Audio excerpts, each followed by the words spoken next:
धैर्य रखो, नाम जप करो, पहले पाप भस्म होने दो, फिर आप देख लेना, फिर हृदय नाच पड़ेगा। ये ऐसा आनंद का मार्ग है। ये ऐसा थोड़ी कि तुम्हें कोई भुलावे में डालने के लिए क्या तुम दे दोगे। खुद भिखारी हो विषयों के, तुम दाता हो क्या? क्या दे दोगे? क्या है तुम्हारे पास? अरे सच्चिदानंद बपू भगवान श्री लालजू महाराज का जिन्होंने आश्रय लिया, उनको किसी विषयों की चाहत रखने वालों के आगे हाथ फैलाने की जरूरत है? प्रणत कामदम पद्मजार्चितम। तो क्यों वो तुम्हें प्यार कर रहे हैं, क्यों वो तुम्हें दुलार कर रहे हैं? तुम्हारे मंगल के लिए कर रहे हैं। तुमको जो मिल रहा है उसको स्वीकार कर लो तो तुम्हारा जीवन कृतार्थ हो जाएगा। क्या है तुम्हारे पास? अरे जिनके पास अपार धन है वो भी चिंता और शोक से जल रहे हैं, क्योंकि मृत्यु उनका इंतजार कर रही है। मृत्यु धन से थोड़ी हटाई जा सकती है।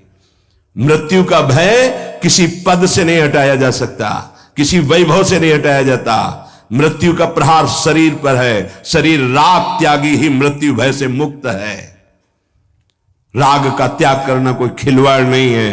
भगवत अनुराग से शरीर के राग का त्याग होता है। यहां मलिनता बढ़ाते चले जा रहे हैं। वही भोग दृष्टि इतनी बढ़ जाती कि अपनी बेटी बहन के प्रति भी दृष्टि बढ़ जाएगी। कलिकाल विहाल के मनुजा ने मानत को अनुजा तनुजा। चाहे वो गुरु बहन हो, चाहे वो सगी बहन हो, चाहे वो बहन के समान पूज्य हो, जब दृष्टि मलिन तो वो मलिन ही देखती चली जाएगी। जब तक प्रेम जल से हृदय नहीं धोया जाता तब तक मलिनता का अंश बड़ी बड़ी साधना करने पर भी बना रहता है। अब अनंत जन्मों से माया में आसक्त चित्त होकर के नाना प्रकार के शुभ अशुभ कर्म करने वाले जब भगवत कृपा से पुनः सत्संग प्राप्त करते हैं और साधन मार्ग में लगते हैं तो माया अपना प्रबल रूप धारण करती है। या तो ऐसी अनुकूलता प्रदान करती है कि वो भूल जाए, और या ऐसी प्रतिकूलता झोंक देती है कि उसको लगता है कुछ नाम जपने से नहीं, कुछ साधन करने से नहीं, दुख तो वैसे ही घेरे हुए है। धैर्य छूट जाता है और भगवत मार्ग से विमुख आचरण करने लगता है। इसलिए उपासक को बहुत सरल ढंग से समझना चाहिए कि पुरानी फसल यदि बाजरा बोई है और बाजरा की रोटी मिल रही तो अगली फसल गेहूं बो दिया तो कल ही नहीं रोटी बना लोगे। 5-6 महीने लगेंगे किसान मेहनत करके, खेती तैयार करके, दाना बो करके, सींच करके, संभाल करके, फिर भी वो अतिवृष्टि, अनावृष्टि, ओले वृष्टि आदि से बच जाए, सुरक्षित हो जाए, तो सुरक्षित अनाज घर आ जाए, फिर वो पीस कर रोटी बना सकता है। तुम अनंत जन्मों से मनमानी आचरण करते रहे, आज नाम शुरू किया है तो वो तूफान नहीं उठेगा। नष्ट करने के लिए वो अपना स्वरूप धारण करेगा। उसकी गुलामी सहते रहे हो अभी, काम क्रोध लोभ मोह मद मत्सर। अब तुमको धैर्य पूर्वक नाम को पकड़े रहना। जैसे आंधी चले तो हम पहाड़ का आश्रय ले लें, हटे ना इधर उधर, तो आंधी तूफान पहाड़ को नहीं उड़ा सकती। ऐसे ही श्री भगवान कह रहे मामेव ए प्रपद्यन्ते माया में ताम तरंतिते। माया का तूफान आएगा पर तुम मेरे चरणों को पकड़े रहना, छोड़ना नहीं। पर ये जिनका मलिन हृदय है ना, वो सोचते हैं 4 दिन नाम जप करेंगे सारे दुख मिट जाएंगे। हां पक्का मिट जाएंगे, जड़ से मिट जाएंगे, पर धैर्य पूर्वक जीवन को आगे बढ़ाओ। भगवत विमुख होने से तुम्हारा मंगल ही अमंगल है, भगवत सन्मुख होने पर मंगल ही मंगल है। थोड़ा धैर्य धारण करो, तुम्हारी ये फसल तैयार हो जाए, फिर देखना आनंदित हो जाओगे। पर ये कुसंग मन का और तन का, ये दोनों परमार्थ में टिकने नहीं देते। जहां ऐसे मित्र जन मिले जो गलत आचरण करने वाले होते हैं, वो पूछते हैं तुमने शराब छोड़ दिया, मांस छोड़ दिया, तुम नाम जप करने लगे, कुछ लाभ हुआ? अरे कुछ नहीं होने वाला, तुम देख लो करके। उसके दिमाग में माया तो आक्रमण किए ही है, तत्काल नकारात्मक भाव आ जाता है कि नहीं नहीं, भगवत मार्ग में कुछ नहीं मिला, ठीक कह रहे हो, तो आओ हमारे संग फिर हो जाओ। फिर वो माया के मलिनाचरणों में उतर जाता है। वो संत द्रोह, भगवत द्रोह उसके हृदय में अपना स्थान बना लेता है। फिर जन्म जन्मांतर, युग युगांतर कब अवसर आएगा भगवत मार्ग में चलने का। इसलिए जिनको सत्संग मिला है, जिनको नाम जपने का सौभाग्य मिला है, उनको बहुत धैर्यवान होना पड़ेगा।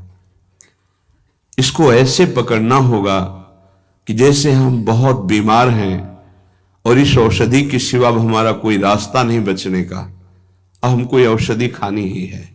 जहां सुनाम भवभेषज हरनि घोर त्रयशूल, तीनों तापों का नाश करने की सामर्थ्य और संसार समुद्र से पार करने की सुदृढ़ नौका, भवरोग की अचूक औषधि नाम है। हमारा भाव बने न बने, भाव बिगड़ जाए, कोई बात नहीं, तुम नाम मत छोड़ना, हमारी प्रार्थना मानना, नहीं तो ये तूफान माया का आपको उड़ा ले जाएगा, परमार्थ में नहीं खड़ा होने देगा। बहुत धैर्यपूर्वक दीर्घ काल तक चला जाता है। धैर्य कहते हैं लाभ मिले ना मिले, हानि मिले, अपमान मिले, सम्मान मिले, हम किसी भी स्थिति में अब नाम नहीं छोड़ सकते। वो जीत जाएगा माया से। विपक्ष बहुत जोरदार है, आप क्या समझते हो? आप भगवान के अंश हो, ये भूल चुके हो, लेकिन वो नहीं भूली, वो भगवान की शक्ति है। भगवान कह रहे हैं मम माया दुरत्य, मम माया, मम मेरी है। जैसे ममैवांशो आपको बोला तो विपक्ष को भी बोला मम माया।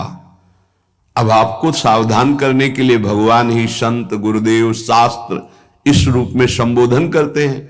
तो अगर आप इनकी बात मान जाओगे तो माया भगवती कृपा करेंगी और अपना प्रभाव समेट लेंगी, और यदि आप इनकी अवहेलना, उल्लंघन करोगे तो फिर उनके प्रभाव से बड़े बड़े ज्ञानी परास्त हो गए हैं। जो माया बहुबार नचावा, जास चरित को लख नहीं पावा, ऐसी विचित्र है, बहुत बहुत विचित्र। जो ज्ञान इनकर चिता परई, बरी आई विमोह बस करई, ऐसी प्रचंड माया है। इसलिए जिनके कानों में आवाज पहुंच रही हो, हमारी प्रार्थना है, बहुत जन्मों से भटक रहे हैं, ये दुख सुख के प्रलोभन और भय में आकर के नाम न छोड़ दीजिए। ऐसा भी हो सकता है कि नाम जपना शुरू करें, आपकी नौकरी लग जाए, आपका काम बन जाए, आपकी अनुकूलता बढ़ जाए। ये नाम का फल नहीं है, ध्यान रखना, ये नाम का फल नहीं है। हम स्पष्ट आपको कह रहे हैं कि जब से आपने नाम जपना शुरू किया आपका सब मंगल होने लगा, ये नहीं है। ये आपके पुण्यों का है, पूर्व पुण्यों का है।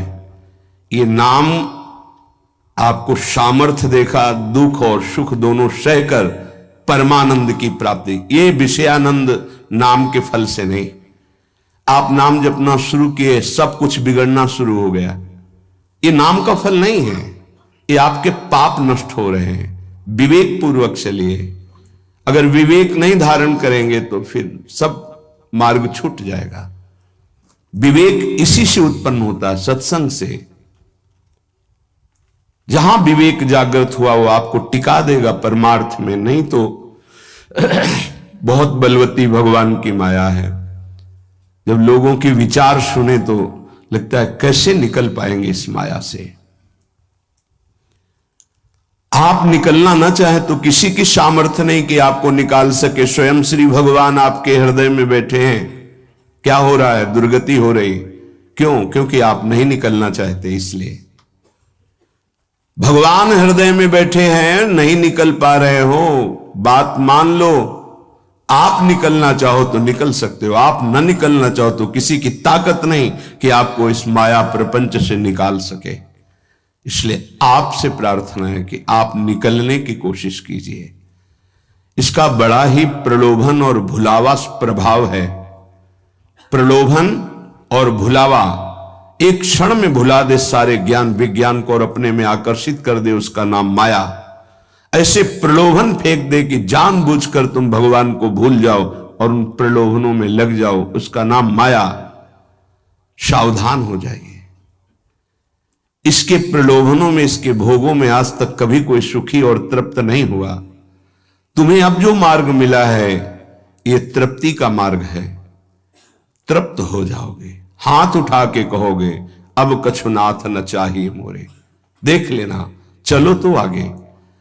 वैभव, जब ब्रह्मा जी नमस्कार करते हैं तो इससे बड़ा वैभव क्या हो सकता है। भक्त को ब्रह्मा जी भी नमस्कार करते हैं।